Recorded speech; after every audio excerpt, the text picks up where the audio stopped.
Okay, let's jump in. Today we're doing a deep dive into Andy Weir's a massive sci-fi hit, Project Hail Mary. The fantastic book. It really is, and it just throws you right into the deep end. Our main character, Ryland Grace, wakes up on a spaceship. With total amnesia. Total amnesia. He has no idea who he is, where he is, and, oh, his crewmates are dead. Right. It's an absolutely terrifying start. And the stakes couldn't be higher.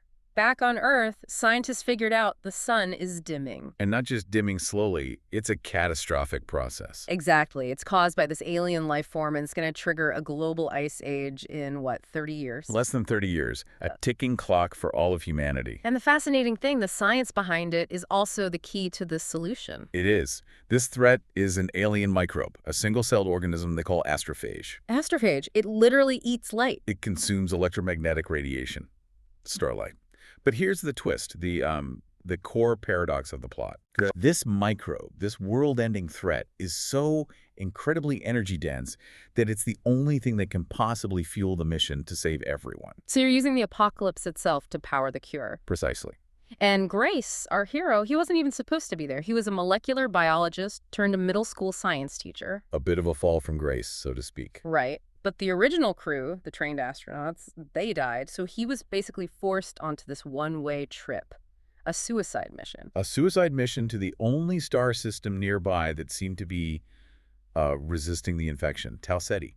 And this is where the story just completely flips on its head. He gets to Tau Ceti, and he's not alone. Not at all. He finds another ship. An alien starship. He ends up making contact with its pilot, an engineer he calls Rocky. And Rocky is just an incredible character. Eyeless, spider-like, 5 legs. He's from the 40 Eridani system, and here's the crucial part. His star is dying too. Exactly. They're facing the exact same threat. So this solo mission suddenly becomes a partnership.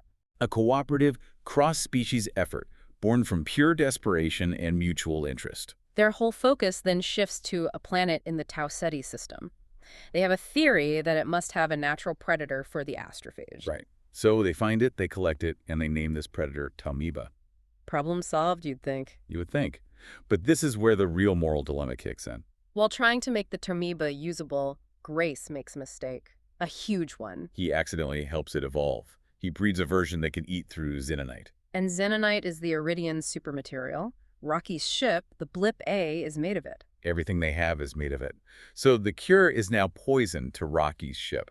Which means the Iridians are doomed, even if Grace gets the cure back to Earth. It's an impossible choice. It really is. I mean, do you go home and save your entire species, Yeah. knowing your friend and his entire civilization will be destroyed because of your mistake? Or do you save your friend knowing you'll be stranded, that you'll likely starve because their food is toxic to you? It's just brutal, and he chose Rocky. He did. He sent the cure back to Earth on these little unmanned ships, the Beetles, and stayed to help Rocky. A truly selfless act. And we find out, 16 years later, that it all worked out. It did. Grace is alive, living on Erid. The Iridians built him an environment. He's teaching their kids science. And he gets confirmation that the mission was a success. Earth's sun is back to normal. It's a beautiful and honestly a very hopeful ending. You can see why the book was such a huge success. I mean, a Dragon Award, on book lists for Bill Gates, Barack Obama. It just resonated with so many people. It did. And now that brings us to the future.